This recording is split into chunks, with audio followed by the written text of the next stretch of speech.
Ever wondered why some men look fine on the outside but crash in private? Right now, countless men are suffering through their life without even knowing they're autistic. Now, this isn't about stereotypes. It's about what happens when the signs are there, but everyone, including you, has been trained to overlook them.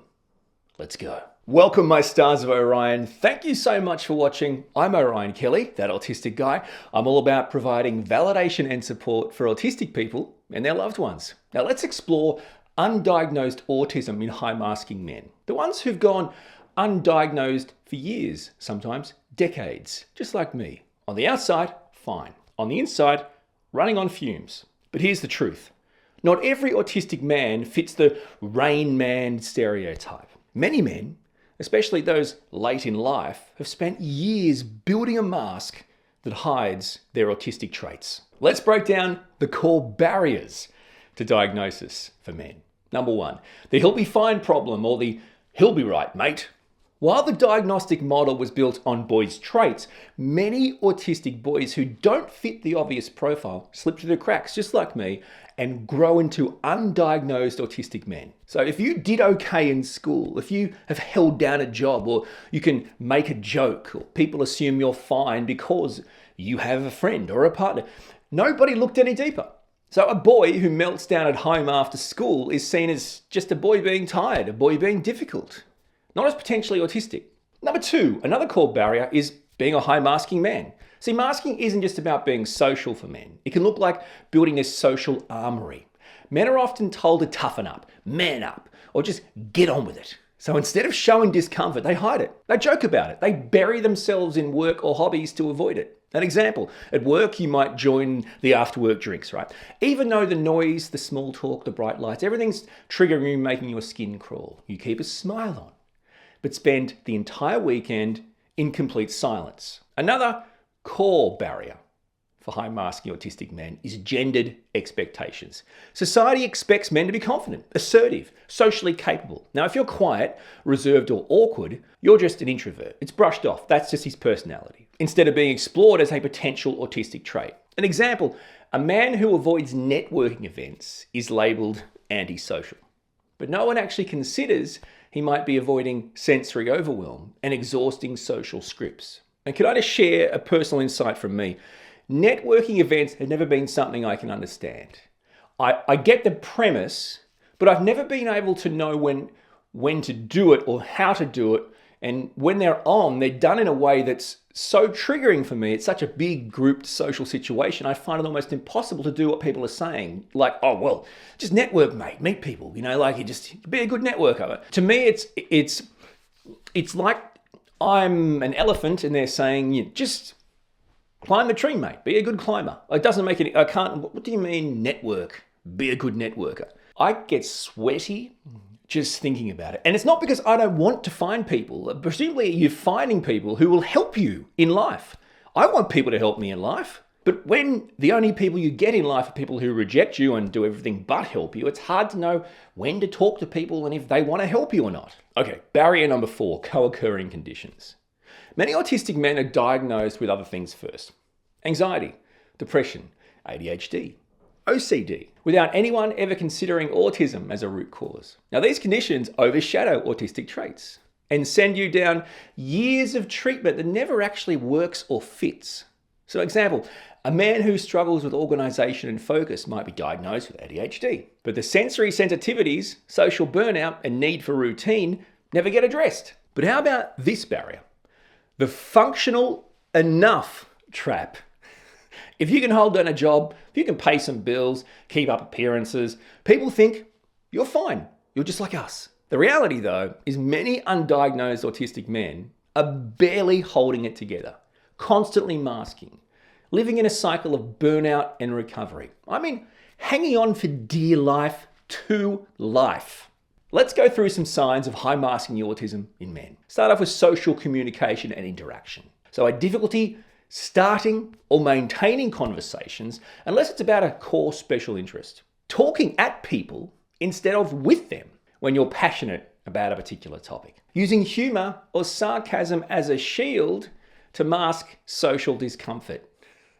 Yes. Struggling with non-verbal cues like facial expressions, tone, or body language. Taking things literally, like missing implied meanings or reading too much into them. How many more times do we need to hear someone say, Orion, you overthink everything. Stop overthinking it. What do you mean overthink it? You can think it or you don't think it. All right, let's delve into sensory processing differences. Avoiding places with strong smells, bright lights, loud noises, or enduring them silently while you are stressed out. How about wearing the same comfortable clothes repeatedly because there are fabrics that simply feel unbearable to you? This can be hard to navigate as an undiagnosed autistic guy. Needing silence to think clearly, or getting overwhelmed by background chatter. This is big for me. I get it. This is big for most people. I promise you, if there is too much background action, noise, whatever, or if someone is talking to me, I feel overwhelmed to the point like, just stop. Let me process what you're saying and give you an answer. I just need you to stop. Or they'll do that and they'll stop, but there's so much other I've got to go. Can we just, guys, can I get 1 second of silence? I'm just trying to think about this. And you get so overwhelmed. It's like, sorry, what did you ask me? I don't know. I can't help you. I don't have the answer. You know, it's like those people that turn the radio down to park their car. Sorry, what did you just do? Oh, I'm about to reverse park my car. Yeah, no, I get that. What did you do? I turned the radio down. You turned the radio down? What do you see with? My eyes. Okay. What do you hear with? My ears. Why'd you turn the radio? Forget it. Another sign, sensory seeking behaviors like pacing, fiddling with objects or yourself, blasting your favorite music on repeat and using that as focus. You focus by your favorite music over and over and over. Let's talk about restricted and repetitive behaviors and interests.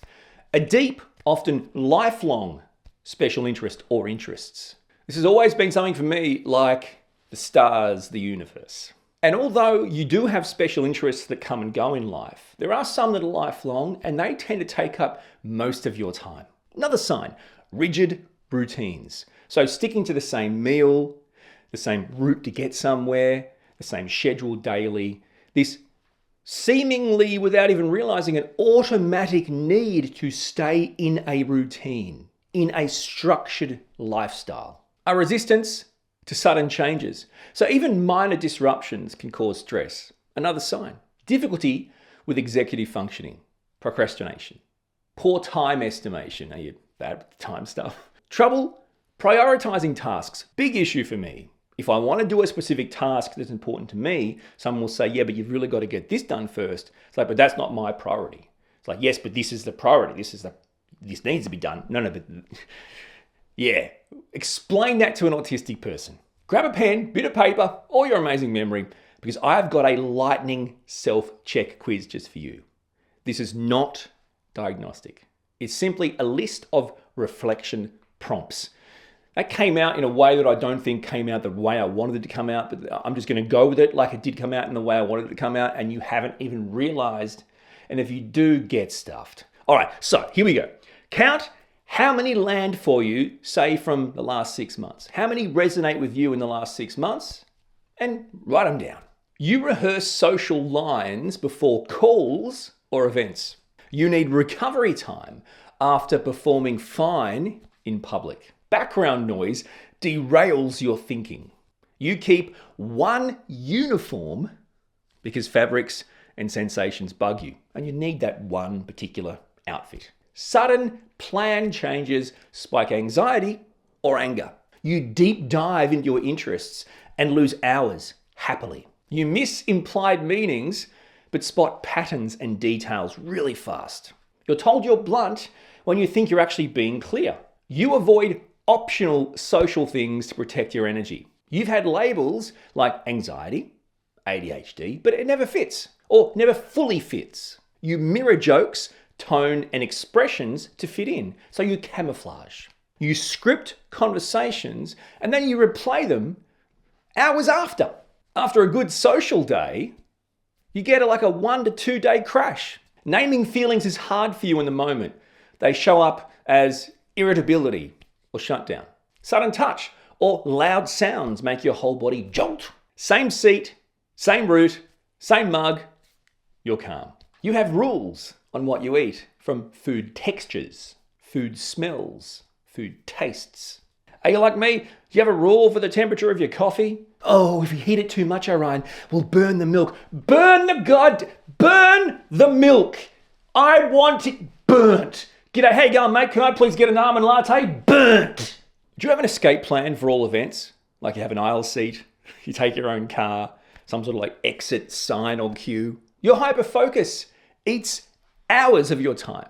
Switching tasks feels like ripping Velcro. See, when you're hyper-focused, to switch to something else should feel like trying to stop an ocean liner. You over-prepare for small things, but miss simple kind of life admin. Tiny errors jump out at you, but vague, big picture talk frustrates you. Strong justice or fairness radar, that strong sense of justice and fairness. Sudden rule changes feel personal. Visual clutter or too many tabs stalls your brain. You tidy things to think. You prefer texting or DMing over phone calls. And when your phone rings, it actually feels like an attack, an ambush without any context. When you are triggered or overloaded, it can often manifest in a monotone, blank face, like nothing's wrong. But you have gone into a total shutdown. How many resonated? Which ones hit hardest for you? Let me know in the comments. Let's give you a translation dictionary for loved ones, okay? Listen up. He's quiet at parties. That means he's mapping the room, conserving energy. He cancels last minute. He's an overload. He's hit red. It's protection, not rudeness. He info dumps. This is him trying to connect, show care, not domination. He pauses before answering. He's processing. Silence is thinking, not disinterest. He avoids eye contact. Well, he's focusing. He's not trying to be rude or lie to you or look deceptive. Looking away helps reduce sensory load and process information. He resists last-minute changes. He likes predictability and safety. Sudden shifts spike anxiety. He corrects small details. Accuracy is care and clarity, not trying to one-up you. He leaves events early, managing his energy. That's not rejection. Exiting prevents burnout. Now, for those who are feeling really heard here, and this is really resonating, let's check your masking burnout meter. Okay, so where do you think you are today? Green, amber, or red? We'll start with green. Daily stims, predictable routine, recovery time. Does that seem like you today? Or are you amber? Your sleep is slipping, your irritability is rising, you seem to be cancelling more things. Or red, you're shutting down, you're melting down. You're just in a state of dread and you just can't bounce back. Where are you? Green, amber, or red? Put it in the comments below. For those that would like to take the next step, here's some scripts to help you. A GP script. So you could say, I'm exploring autism in adulthood. My key traits are, and you could pick, say, 3 to 6 from the self-check. I'd like a referral for an adult assessment. Ask for clinicians experienced with adults. A script to use at work, maybe even in education. I work best with clear written tasks, quiet focus time, predictable deadlines. Can we trial and list a couple of reasonable adjustments that work for you? A script to use at home. If I go quiet after events, don't worry, I'm just recovering. It's not anger or distance. I'm just trying to regulate myself and bring myself back. The longer autism goes undiagnosed, the more likely it is to lead to burnout, mental health issues, and broken self-esteem. Getting a diagnosis or even just understanding your autistic traits can be life-changing. So to learn more, check out my playlist, Autism Diagnosis for Adults.